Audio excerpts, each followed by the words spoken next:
Hello, हो गया वो? ठीक है ना?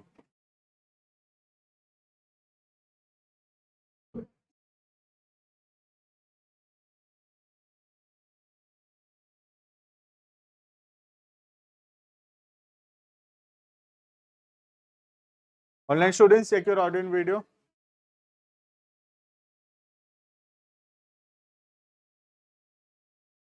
हेलो। हाँ हाँ, हो गया जो कौन लग दे दिया ना। हाँ,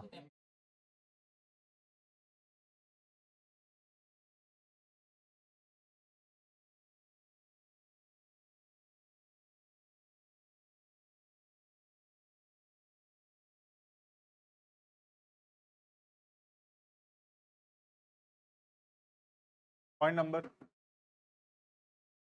36, पॉइंट नंबर 37 लिखेंगे। Point number heading 36।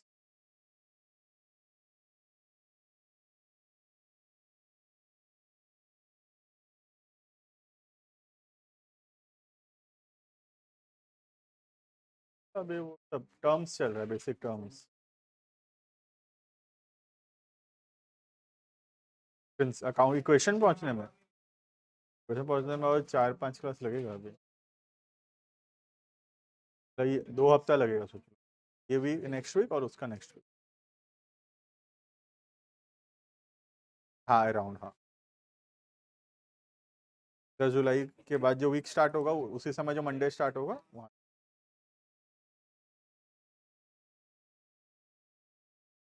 हाँ, ऑनलाइन। लेकिन बस करना चाहिए ऑनलाइन। कर पाओगे तो ठीक है।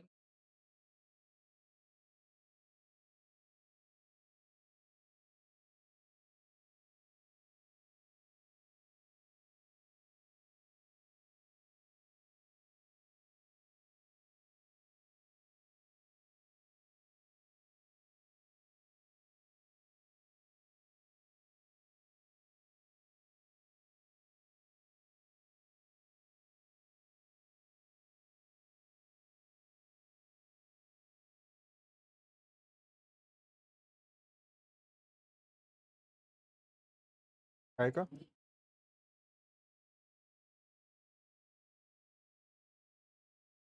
इस कम छुट्टी होता है तुम्हारे स्कूल में? Point number 36।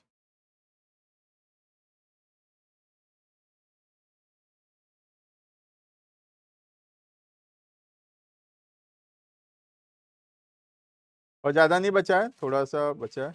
और 2 क्लास के आसपास लगेगा, 2 या मैक्सिमम 3। ठीक ना? Heading point number 36। Purchase of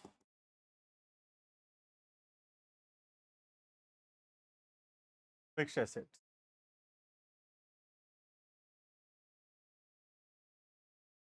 purchase of fixed assets.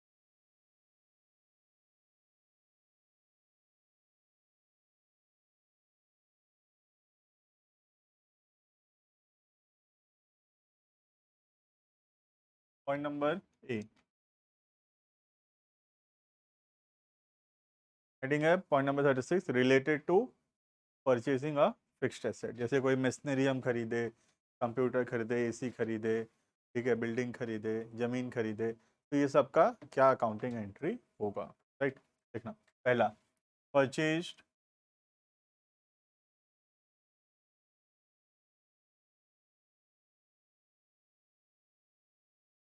Purchase a machinery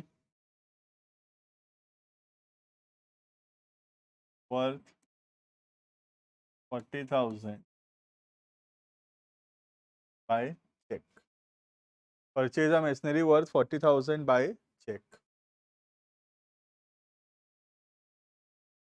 हम एक मशीनरी खरीदे 40,000 का और चेक से पैसा दिए, तो ये तो इजी है बहुत। मशीनरी खरीदे तो मशीनरी एसेट्स है, बढ़ेगा, डेबिट होगा मशीनरी। और चेक से पेमेंट किए तो बैंक में पैसा कम हो जाएगा और बैंक क्रेडिट। राइट, तो सीधा एंट्री लिख सकते हैं हम लोग। कोशिश करेंगे डायरेक्ट एंट्री लिखने का, बहुत क्लास हो गया नाउ।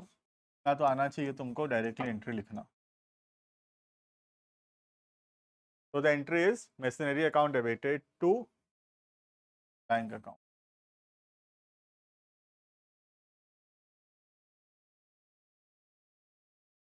$40,000, $40,000. क्लियर है?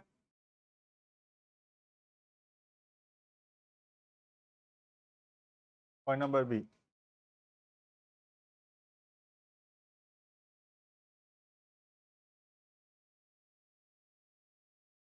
purchased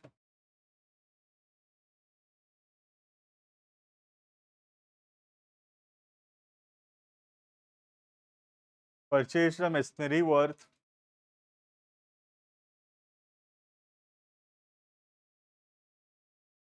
$28,000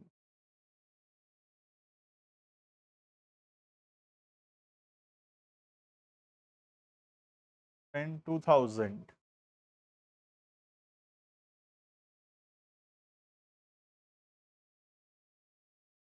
on its installation या इरेक्शन चार्जेस। इंस्टॉलेशन या इरेक्शन का मतलब होता है उसको फिट करना, ठीक है। जैसे आज हम कोई मशीनरी खरीदे 28,000 में, लेकिन उस मशीन को फिट करना पड़ेगा फैक्ट्री में। फैक्ट्री में मशीन को फिट करने का खर्चा आ गया 2,000 रुपये, ठीक है। एग्जाम्पल के तौर पे सोच लो हम एक एसी खरीदे 40,000 का। एसी को लाएंगे, फिटिंग करेंगे, स्टेबलाइजर लगाएंगे, इलेक्ट्रिक कनेक्शन करेंगे, ये सब में 2-4 हज़ार रुपये खर्चा होगा। को बोलते हैं इंस्टॉलेशन या इरेक्शन चार्जेस, ठीक है। 2,000 रुपये। तो मशीन खरीदे 28,000 का और 2,000 रुपये खर्चा हुआ मशीन को फिट करने में। फिटिंग चार्जेस को बोलते हैं यहाँ पर इंस्टॉलेशन या इरेक्शन चार्जेस, ठीक है। तो जो भी खर्चा होता है कोई भी एसेट को इंस्टॉल करने में या फिट करने में, वो सारा का सारा खर्चा उस एसेट के कॉस्ट पे ऐड हो जाए, ठीक है। हम अलग से ऐसे नहीं लिखेंगे मशीनरी 28,000 और 2,000 इंस्टॉलेशन, हम लिखेंगे सीधा मशीनरी 30,000। आ रहा है? जैसे एग्जाम्पल के तौर पर हम एसी खरीदे 40,000 का, 5,000 रुपये खर्चा हो गया फिटिंग कराने में। कोई हमसे पूछेगा एसी कितना का पड़ा, 40,000, खत्म बात, ठीक है। तो जो भी खर्चा हो गया एसेट को यूज रेडी टू यूज में लाने में, उसको फिटिंग करने में, इंस्टॉल करने में, जो भी खर्चा उसमें होगा, सारा खर्चा को अलग से रिकॉर्ड नहीं करते, तो सारा का सारा खर्चा जो है एसेट के कॉस्ट पे ऐड हो। क्लियर है?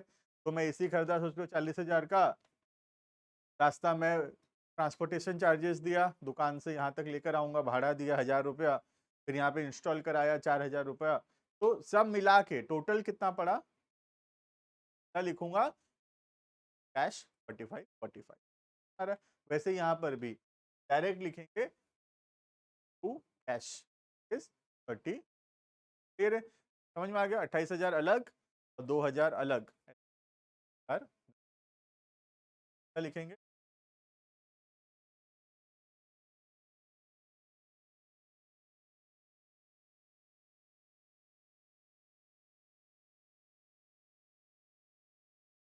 टू कैश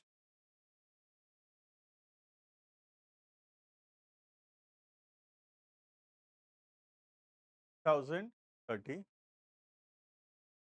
बात और हाँ बता देता हूँ पहले से ही कि जर्नल एक ऐसा चैप्टर है ना जो कभी खत्म नहीं हो सकता, is a never ending chapter, ठीक है। Because in accounts each and every chapter starts with journals.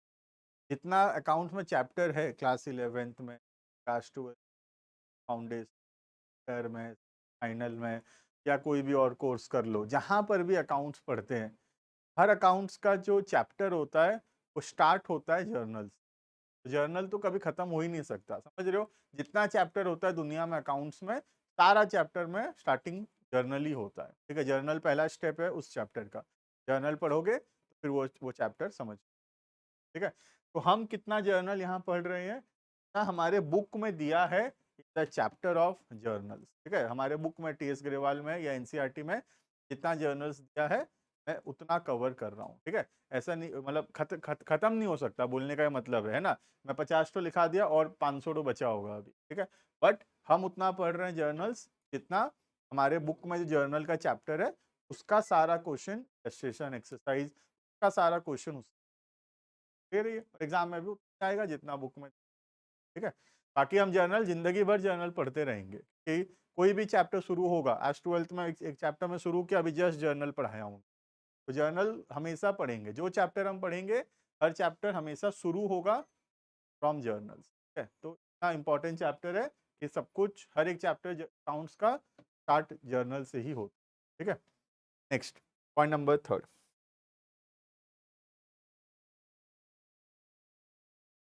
ये इसलिए बता रहा हूँ कि तुम कोई और बुक देखोगे तो तुमको लगेगा अरे सर ये जर्नल नहीं पढ़ाए हैं, इसलिए बता दिया कि जो हमारा टीएस ग्रेवाल है और जो एनसीईआरटी है उस पे जितना दिया है वो हम कवर कर, ठीक है।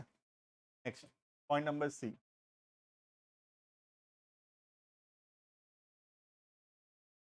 Pair of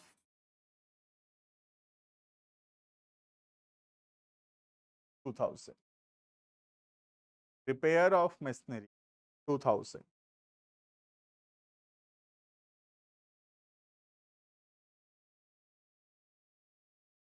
repair of machinery 2000। अब ये मशीन जो हम लगाए थे एक खराब हो गया, कुछ रिपेयरिंग कराना पड़ा, जैसे ये एसी लगा दिया एक बार, अब 2 साल बाद 3 साल बाद कुछ पार्ट्स इसका खराब हो सकता है, या हर साल के साल इसका मुझे सर्विसिंग कराना पड़ता है, तो कुछ भी 1000-2000 रुपया कुछ भी खर्चा हो सकता है इसमें रिपेयरिंग में। तो ये रिपेयरिंग का जो 1000-2000 रुपये लगा, का क्या एंट्री, ठीक है। तो रिपेयर हमारे लिए एक्सपेंस है, खर्चा है, और एक्सपेंस बढ़ेगा डेबिट होगा, और दूसरा पैसा जाएगा तो क्रेडिट होगा, ठीक है। तो एंट्री होगा repair account debited to cash.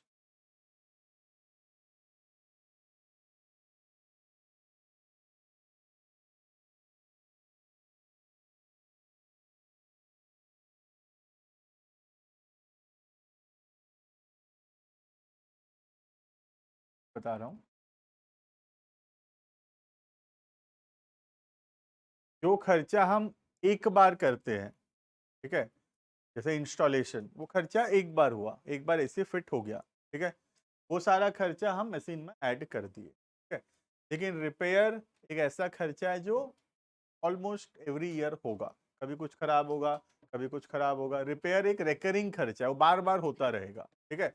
जो खर्चा बार बार होता रहेगा वो सब अपने नाम से रिकॉर्ड होगा, और जो खर्चा एक बार हो रहा है, जब एसेट जो है हम यूज करना शुरू कर रहे हैं, तब जो खर्चा हो रहा है वो सारा खर्चा हम एसेट में ऐड करेंगे, ठीक है।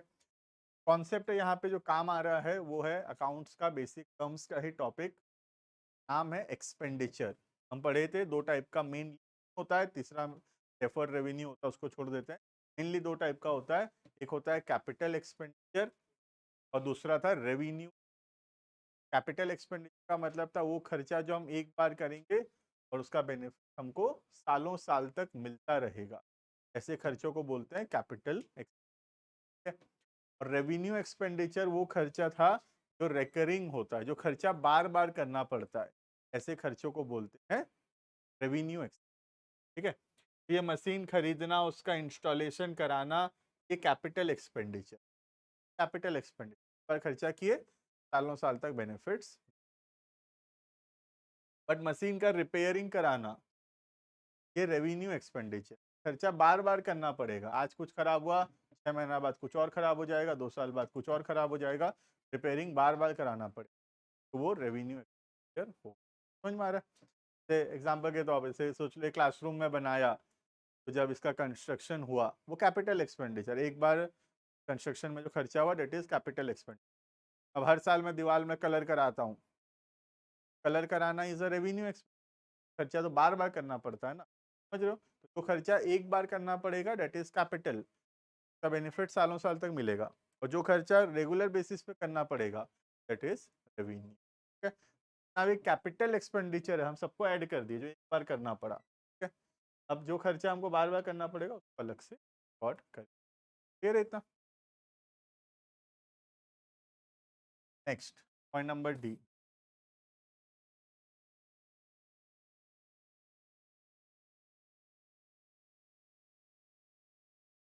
परचेज्ड एंड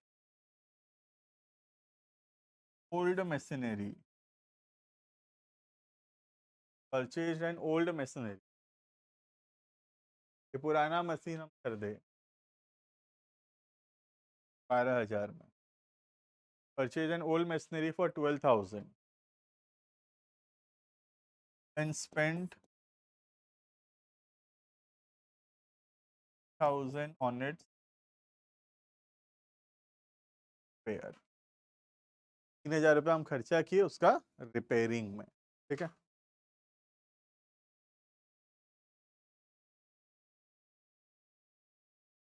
अब ध्यान देना यहाँ पे, इज वेरी इंपॉर्टेंट, ठीक है। तो यहाँ पे हमको लग सकता है कि रिपेयर अलग से रिकॉर्ड होगा, बट नहीं, पूरा का पूरा मशीन रिकॉर्ड होगा फॉर 15,000 रुपीज, ठीक है। तो बोलने का मेरा ये समझाना है, इसमें ध्यान देना, इसमें क्या कॉन्सेप्ट समझाने की कोशिश कर रहा हूँ। इसमें मैं ये बोल रहा हूँ कि बिजनेस में एक बार एसेट जब तक यूज करना शुरू नहीं हो जाता, जब तक एसेट यूज करना शुरू नहीं हो जाता, तब तक का जितना भी खर्चा है वो सब एसेट पे ऐड हो जाएगा, ठीक है।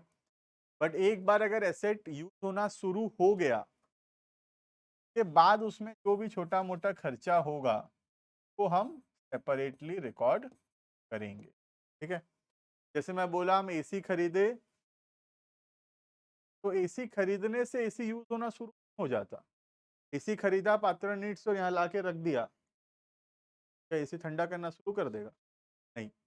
तो एसी खरीद लेने से एसी रेडी टू यूज हो जाता, तो जब तक मैं उठा के यहाँ इंस्टॉल ना कर दूं तब तक वो रेडी टू, समझ में आ रहा है? जो खर्चा हमको करना पड़ेगा एसेट को यूज में लाने तक का, वो सारा खर्चा एसेट कॉस्ट पे add, right. Once asset use होना शुरू हो चुका है, एसी ठंडा करना शुरू कर चुका है, ऑन हो गया एसी, अब इसके बाद इसमें जो भी खर्चा होगा आगे चल के वो सब अलग से रिकॉर्ड होता रहेगा, फिर तो जैसे मैं एसी खरीदा, उसका इंस्टॉलेशन किया, वो सब खर्चा एसी के कॉस्ट में ऐड हो गया, ठीक है। बट बाद में एसी में रिपेयरिंग का खर्चा लगा, वो सब अलग से रिकॉर्ड हो, ठीक है। अब पुराना एसी खरीदा मैं 12,000 का, ओल्ड मशीनरी खरीदा 12,000 का, इसमें मुझे रिपेयरिंग कराना पड़ा, जब तक रिपेयर नहीं कराऊंगा तब तक कर पाऊंगा उसको, ठीक है। तो 3,000 का खर्चा किया रिपेयरिंग में, उसके बाद ये एसेट करने लायक बना है, ठीक है। ये भी खर्चा किस में ऐड होगा? कॉस्ट पे ऐड हो, ठीक है। अब 15,000 लगा, मशीनरी चालू हो गया। अब फ्यूचर में फिर कभी रिपेयर लगेगा, सोच लो 1 साल 2 साल बाद फिर 500,000 2,000 का रिपेयरिंग लगेगा, तो वो फिर अलग से ही रिकॉर्ड होगा, जैसे हो, समझ में आ रहा है? तो once the asset is ready to use, उसके बाद का जो खर्चा है वो अलग से रिकॉर्ड होता रहेगा। लेकिन जब तक एसेट यूज शुरू नहीं हो जाता उसका यूज, तब तक जो भी उस पर खर्चा करना पड़ रहा है वो सब उस ऐड दे रही है। एंट्री होगा डायरेक्ट, देखो machinery to cash,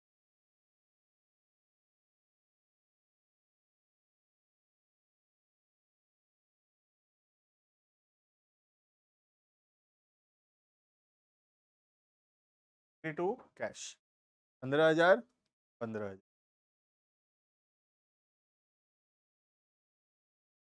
machinery to cash 15,000 and 15,000,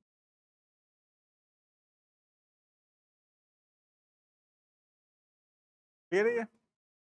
अब फ्यूचर में फिर इस पे अगर रिपेयरिंग लगेगा तो वो रिपेयर टू कैश ही होगा। फिर यहाँ पे मैं बताया कि नॉर्मल एसेट खरीदे तो क्या हुआ,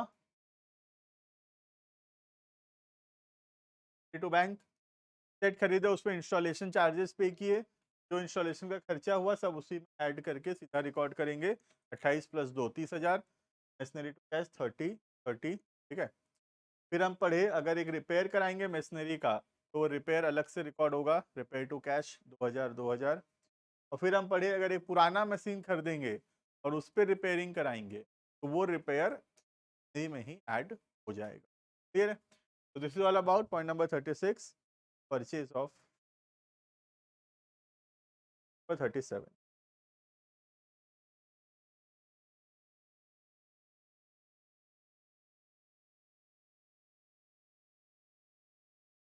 कंस्ट्रक्शन ऑफ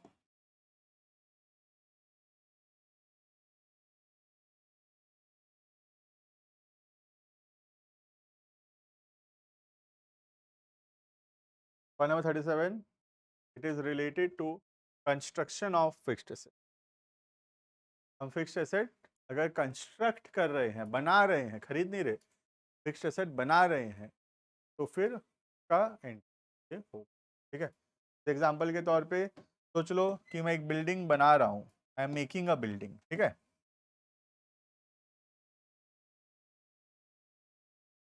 बिल्डिंग बना रहा हूँ, ठीक है।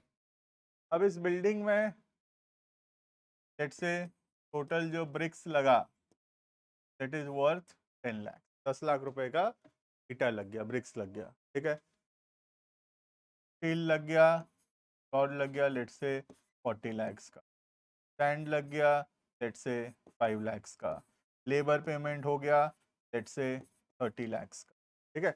और भी बहुत सारा खर्चा उसमें हुआ होगा, ठीक है। तो जब भी हम कोई फिक्स्ड एसेट कंस्ट्रक्ट करते हैं, जैसे कि एग्जांपल के तौर पे यहाँ पे मैं एक बिल्डिंग बना रहा हूँ, I am making a building, तो बिल्डिंग में ब्रिक्स लगेगा, सीमेंट लगेगा, छड़ लगेगा, वेजेस पेमेंट करना पड़ेगा लेबर को, टाइल्स लगेगा, जो भी और वायरिंग होगा, जो भी खर्चा होगा, ठीक है। तब बहुत सारा खर्चा होगा, ठीक है।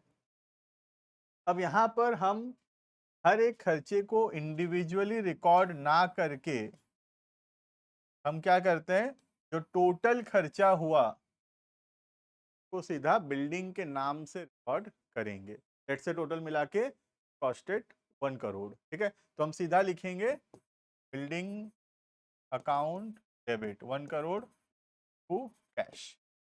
समझ में आ रहा है? बिल्डिंग के अंदर जो इंडिविजुअल एक एक आइटम का खर्चा हुआ है वो एक एक करके सेपरेटली रिकॉर्ड करना जरूरी।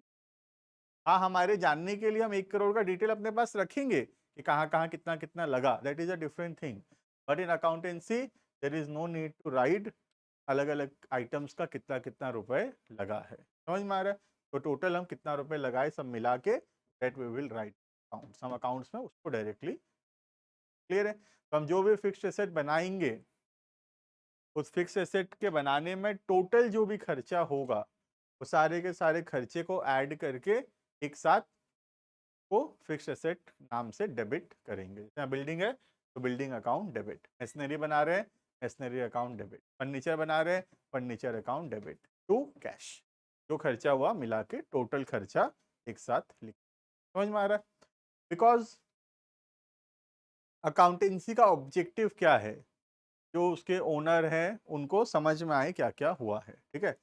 No one wants to know कि अलग अलग कितना कितना लगा। एग्जाम्पल के तौर पे तुम सपोज मुझसे पूछे सर ये बिल्डिंग बनाने में कितना रुपए लगा, तो व्हाट इज बेटर कि मैं तुमको बताऊं टोटल 50 लाख लगा, कि आओ तुमको बिठा दूं और तुमको एक एक समझाने लगूं कि देख ईटा लाया था मैं 5 लाख का, फिर बालू खरीदा 2 लाख का। क्या करोगे जान के, समझ रहे हो? A user, a person who wants to know about the business, not concerned about individual items costed, he is worried about the total fact that total कितना बता दो। समझ में आ रहा है? तो अकाउंट्स तो हम हमारे यूजर्स के लिए तो बना रहे हैं, जो पढ़े उसको जान जाए क्या हुआ है बिजनेस, तो उसको इसी बात से मतलब है टोटल कितना रुपए। समझ में आ रहा है? उसको नहीं फर्क पड़ता क्या कितना का लगाए हो कि सीमेंट लगाए हो छत लगाए हो, उसको क्या करना चाहिए, फिर तो हम टोटल कॉस्ट को लाकर एक बार में अकाउंट में डेबिट, क्लियर है ये?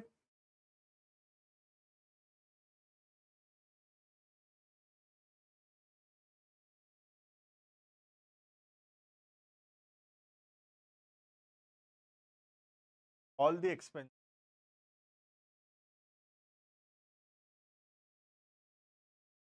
expense related to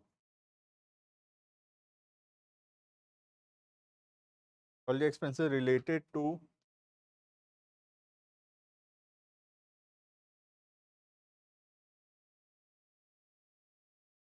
the construction of fixed assets, all the expenses related to the construction of fixed assets are added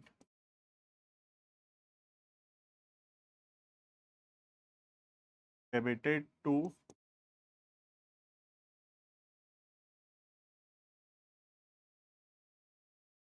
fixed asset account. ठीक है, तो इंडिविजुअल आइटम्स को हम सबको ऐड करके टोटल को क्या करते हैं, फिक्स्ड एसेट अकाउंट में को डेबिट करेंगे. क्लियर है? For example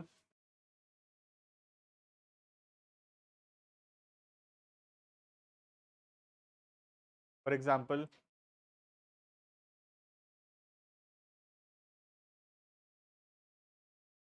1 lakh was spent on bricks. For example, 1 lakh was spent on bricks. 4 lakh on wages. 2 lakh other expense.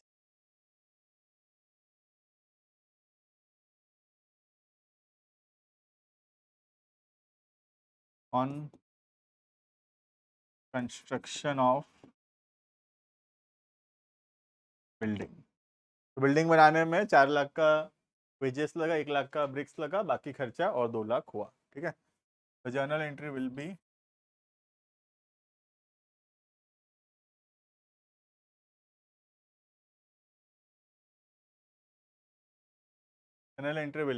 building account debited to cash.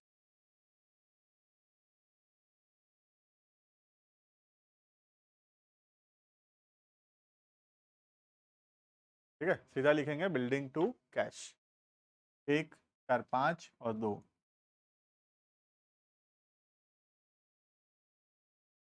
7 lakhs 7 lakh. ये रही है point number 37. ठीक है, तो ये दोनों टॉपिक जो हम पढ़ रहे हैं दोनों फिक्स्ड एसेट से रिलेटेड. यू कैन सी पहला था हम फिक्स्ड एसेट खरीद रहे हैं, परचेज ऑफ फिक्स्ड एसेट था, और अभी फिक्स्ड एसेट बना रहे हैं, कंस्ट्रक्ट कर. ठीक है, next point number 38.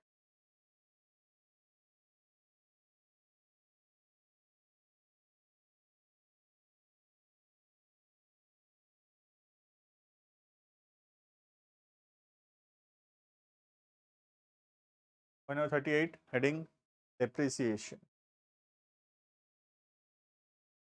Depreciation, as we know, it is the fall in the value of the fixed asset. ठीक है, फिक्स एसेट का वैल्यू जो कम हो रहा है.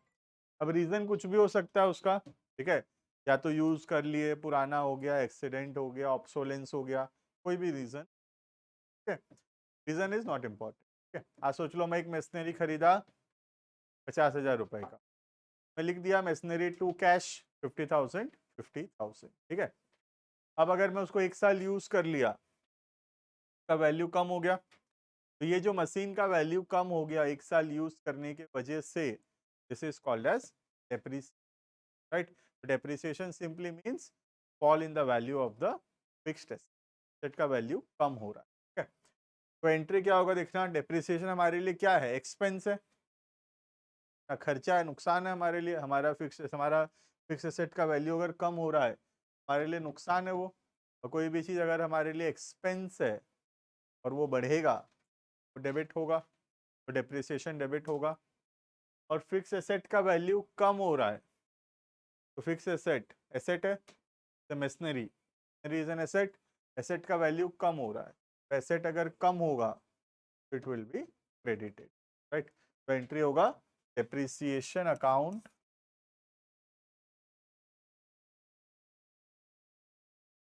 debited to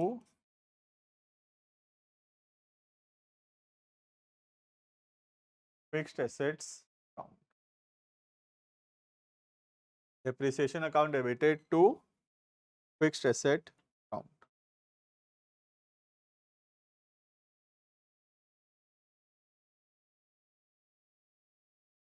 clear है? नेक्स्ट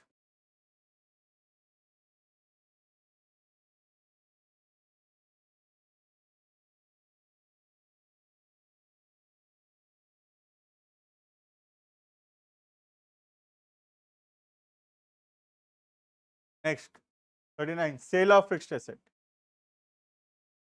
अगर हम फिक्स्ड एसेट को बेच रहे हैं तो क्या होगा? ठीक है, क्या क्लियर है अभी तक? डेप्रिसिएशन क्लियर है? ठीक है, डेप्रिसिएशन एक्सपेंस है, बढ़ेगा डेबिट, एसेट एसेट है, कम होगा क्रेडिट। ठीक है, next sale of fixed asset. अगर हम फिक्स्ड एसेट को बेचेंगे तो कैश बढ़ेगा, पैसा आएगा, और फिक्स्ड एसेट कम होगा तो फिक्स्ड एसेट क्रेडिट होगा। ठीक है, बट एक चीज और हो सकता है कि हम जो फिक्स्ड एसेट को बेचेंगे उसमें हमको प्रॉफिट या लॉस हो सकता है।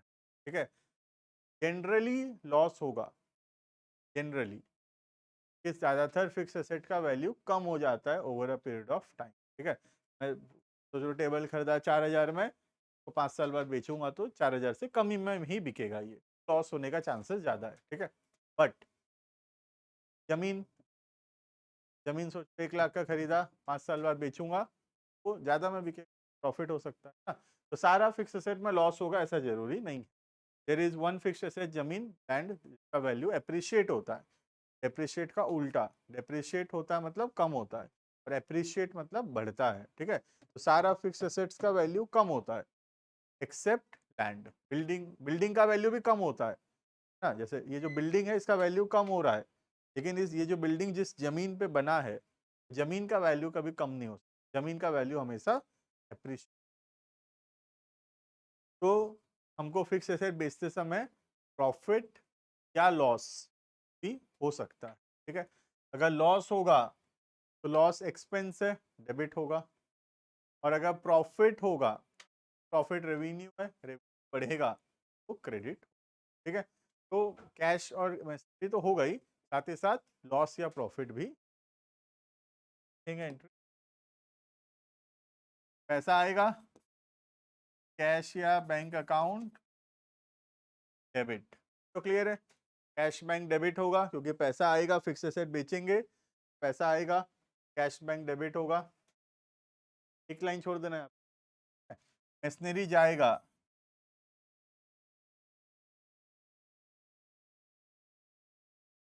फिक्स एसेट बेचेंगे तो फिक्स एसेट जाएगा, एसेट्स कम होगा, फिक्स एसेट कम होगा तो क्रेडिट हो।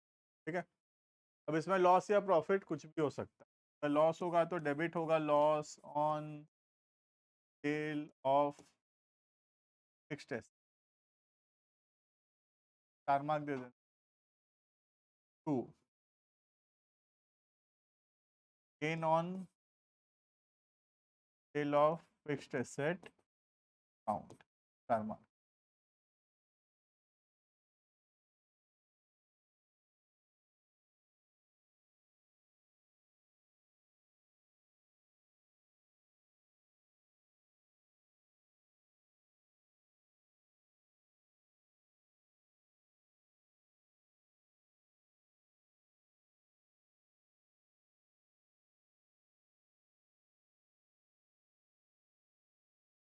स्टार मार्क बता रहा हूँ।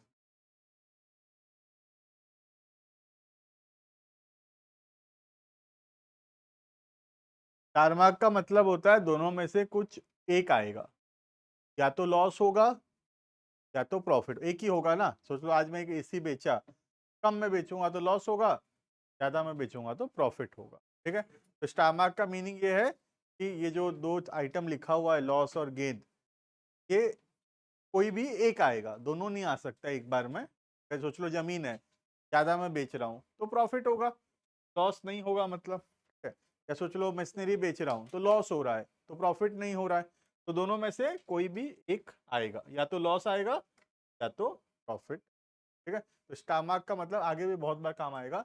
2 जगह स्टार मार्क दिया हुआ है अकाउंट्स में, इसका मतलब ये दोनों में से एक होगा, दोनों नहीं हो सकता। ठीक है, next point number 40।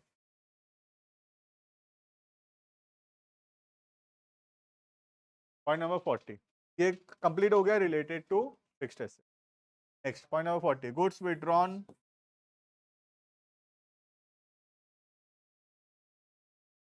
Goods withdrawn, goods withdrawn by the proprietor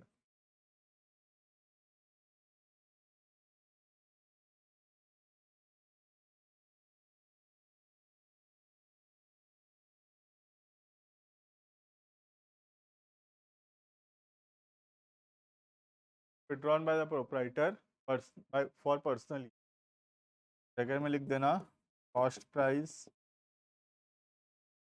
2000,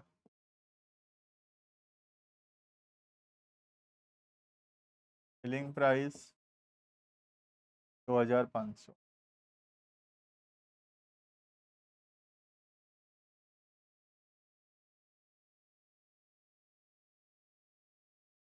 फिर मीनिंग क्या है? Goods withdrawn by the proprietor for personal, ठीक है, कॉल्ड एज ड्राइंग्स, ड्राइंग्स बोलेंगे, ठीक है। तो अगर कुछ भी मालिक विड्रॉ करता है अपने पर्सनल यूज के लिए तो it is called as drawings, ठीक है। जनरली ड्राइंग्स कैश में होता है, तो हम एंट्री करते हैं drawings account debited to cash account, ठीक है। बट यहाँ पर ड्राइंग्स जो हो रहा है कैश में ना होके बिजनेस में से कोई गुड्स विड्रॉ किया, ठीक है, तो ड्राइंग्स तो डेबिट होगा ही, ड्राइंग्स तो डेबिट होगा ही, ठीक है, ड्राइंग्स विल बी डेबिटेड, ठीक है। बट कैश अगर विड्रॉ करता टू कैश होता, या अगर बैंक से पैसा विड्रॉ करता तो टू बैंक भी होता, ठीक है। बट यहाँ पे ना कैश है ना बैंक है, यहाँ पे क्या विड्रॉ हुआ है? गुड्स विड्रॉ हुआ है, ठीक है। हम टू गुड्स नहीं लिख सकते बिकॉज जब हम गुड्स खरीदे थे परचेज लिखे थे, राइट, हम गुड्स कभी नहीं लिखे। We have no never opened an account called as goods, हमारे पास गुड्स नाम का कोई अकाउंट होता ही नहीं है, ठीक है। हम तो जब सामान खरीदते हैं, याद करो, परचेज गुड्स फॉर कैश, हम परचेज टू कैश लिखते, ठीक है। हम जब गुड्स बेचते हैं तो हम कैश टू सेल्स लिखते, समझ में आ रहा है? तो हम जब सामान खरीदते हैं, गुड्स खरीदते हैं, गुड्स बेचते हैं, हम कभी भी गुड्स नाम का अकाउंट को डेबिट क्रेडिट कभी नहीं, गुड्स नाम का कोई अकाउंट हम ओपन ही नहीं किया आज तक जर्नल में, ठीक वैसे ही यहाँ पर भी हम गुड्स को क्रेडिट नहीं कर सकते, कोई अकाउंट होता ही, ठीक है। यहाँ पे क्या क्रेडिट हुआ देखना, यहाँ पे परचेज क्रेडिट हो कि हम जब गुड्स खरीदे थे परचेज को डेबिट, अब वो गुड्स अगर कम हो रहा है तो we will credit the account called as purchase, ठीक है, बहुत अलग है ये। जनरली ड्राइंग्स टू गुड्स लगेगा बट होगा नहीं, ड्राइंग्स टू परचेज हो, ठीक है। रीजन, आज सोच लो मैं 10,000 का सामान खरीदा था दुकान में, ठीक है, दुकान में मैं कितना रुपए का सामान खरीदा था, परचेज किया था गुड्स कितने का, 10,000, ठीक है। अब इसमें से 2,000 का जो सामान है मालिक ले गया अपने पर्सनल यूज, ठीक है, तो बिजनेस में कितना रुपए का सामान बचा, 8,000। बिजनेस का खर्चा कितना होना चाहिए, सिर्फ 8,000, क्योंकि बिजनेस में कितना गुड्स यूज हो पाया, 8,000। बिजनेस में तो 8,000 का सामान यूज हो पाया ना, हम 10,000 का सामान खरीदे थे और उसमें से 2,000 का सामान ओनर विड्रॉ कर लिया अपने पर्सनल, तो बिजनेस में कितने रुपए का गुड्स यूज हो पाया, ओनली 8,000, ठीक है। तो हम परचेज 10,000 डेबिट कर चुके हैं पहले ही, जब हम परचेज किए होंगे क्या एंट्री किए होंगे, परचेज टू कैश, 10,000 10,000 ये एंट्री किए होंगे जब हम सामान खरीदे होंगे, लेकिन परचेज तो 10,000 हुआ ही नहीं रियलिटी में, बिजनेस में तो सिर्फ 8,000 का सामान यूज हो पाया, तो हम क्या कर रहे हैं, परचेज को 2,000 से कम कर दे रहे हैं। तो क्या होगा, 10,000 परचेज डेबिट हुआ था जब हम खरीदे थे, अभी 2,000 क्रेडिट हो गया, नेट में कितना परचेज डेबिट हुआ, 8। समझ में आ रहा है कि बिजनेस में 10,000 का सामान यूज नहीं हुआ, बिजनेस में सिर्फ 8,000 का सामान यूज, 10,000 का खरीदे थे बिजनेस के लिए, परचेज को डेबिट किए थे 10,000, बट पूरा 10,000 तो बिजनेस हुआ, 2,000 तो अपने पर्सनल। तो जब भी गुड्स डाला जाएगा बिजनेस से और काम के लिए क्रेडिट करके परचेज, ठीक है। अब सवाल आता है अमाउंट क्या होगा, ठीक है, 2,000 कि 2,500, ठीक है। अमाउंट क्योंकि परचेज लिख रहे हैं हम लोग, परचेज हमेशा कॉस्ट प्राइस पे होता है, सेल होता है सेलिंग प्राइस पे। हम 2,000 में खरीदेंगे 2,500 में बेचेंगे, परचेज तो 2,000 में रिकॉर्ड होता है, सेल होता है 2,500 में, तो हम यहाँ परचेज वर्ड यूज कर रहे हैं, परचेज के साथ हमेशा कॉस्ट यूज होता है, कॉस्ट मतलब अमाउंट होगा, 1000, समझ में आ रहा है? तो जब भी गुड्स बिजनेस से निकाला जाएगा कोई और पर्पस के लिए, बेचे नहीं उसको, कोई और काम के लिए यूज, ठीक है, बहुत सारे एग्जांपल है इसमें। तो अगर गुड्स को हम कोई और पर्पस के लिए यूज करते हैं तो फिर वहां पे परचेज क्रेडिट हो, फिर परचेज को क्रेडिट हो रहा है। ये परचेज 10,000 डेबिट हुआ था, रियलिटी में बिजनेस में 10,000 का गुड्स हो ही नहीं पाया, 2,000 का तो हम कहीं और यूज कर लिए, बिजनेस में 8,000 यूज हुआ, 10,000 पहले डेबिट हुआ था, 2,000 क्रेडिट हुआ, डेबिट। फिर ऐसे ही क्वेश्चन और बहुत सारा है गुड्स से रिलेटेड, लिखेंगे point number 40।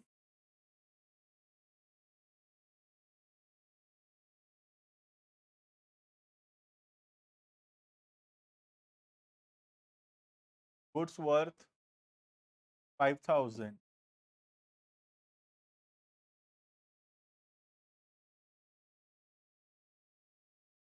distributed as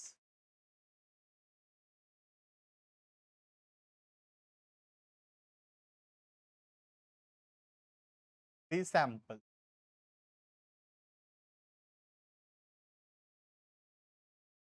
goods worth 5,000 distributed as free sample। हम 5,000 का सामान अपने कस्टमर लोग को फ्री में दिए, यूज करके देखो बोल के। तो ऐसा क्यों करेंगे हम?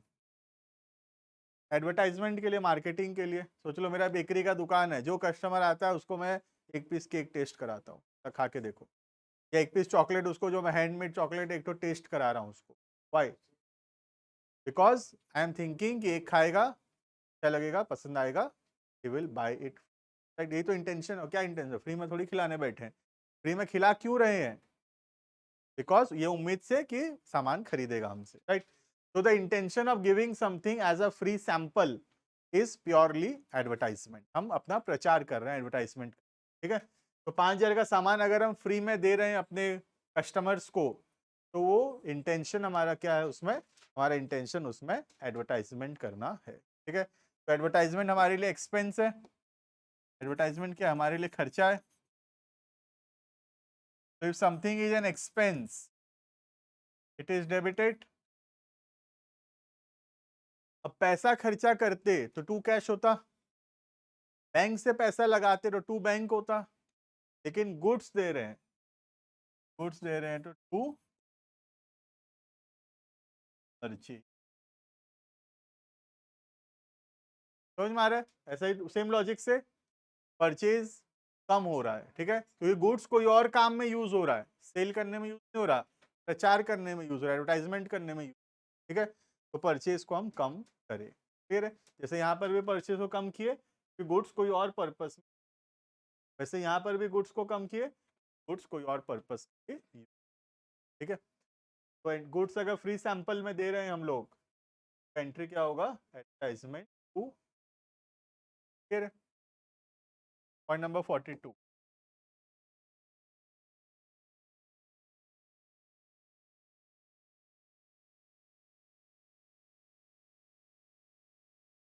Goods worth 1,000 when as charity, goods worth 1,000 given charity। सोच लो कपड़ा का दुकान है, हम लोग कंबल बांट दिए ठंडी में गरीबों को, बेगर्स लोग को कंबल दे दिए, this is called as charity. Charity है ये, ठीक है, दुकान से कंबल निकाले गरीबों को दे दिए, दिस चैरिटी। तो charity is an expense, charity हमारे लिए खर्चा है, डेबिट। और दुकान में सामान कम हो रहा है, टू परचेज, सेम लॉजिक से, ठीक है, एंट्री होगा चैरिटी टू परचेज।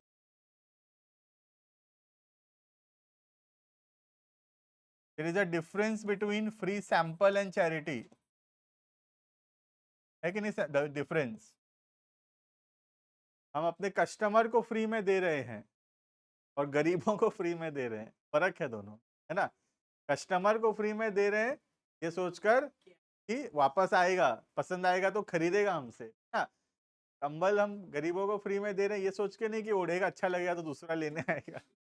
समझ रहे हो? वहाँ इंटेंशन बेचना नहीं है, वो तो हेल्प करना हुआ, राइट? बट कस्टमर्स में जब हम दे रहे हैं, वहाँ पे हेल्प करने का इंटेंशन, वहाँ तो प्रचार करने का इंटेंशन। फिर तो जब फ्री सैंपल दिया जा रहा है कस्टमर्स को, दैट इज एडवर्टाइजमेंट। लेकिन जब पुअर को दिया जा रहा है, दैट इज चैरिटी, राइट? तो there is difference. Transaction same है, बट नाम तो इम्पोर्टेंट है ना, कि हम एडवर्टाइजमेंट नाम का एक्सपेंस लिखें या चैरिटी नाम का एक्सपेंस। जैसे एग्जांपल के तौर पे हम सैलरी दिए 10,000, हम उसको रेंट लिख दें तो बात तो एक ही है, खर्चा तो है ही, लेकिन सैलरी है तो सैलरी में लिखेंगे, रेंट है तो रेंट में लिखेंगे। वैसे ही चैरिटी है तो चैरिटी में लिखेंगे, एडवर्टाइजमेंट, दोनों एक्सपेंस है, दोनों बढ़ा दोनों डेबिट होगा, but the name is important कि क्या नाम से एक्सपेंस रिकॉर्ड हो। फिर ये बस कम थक गया पढ़े पढ़े, और थोड़ा बचा है, एक क्लास पढ़ लेंगे। Online students can leave.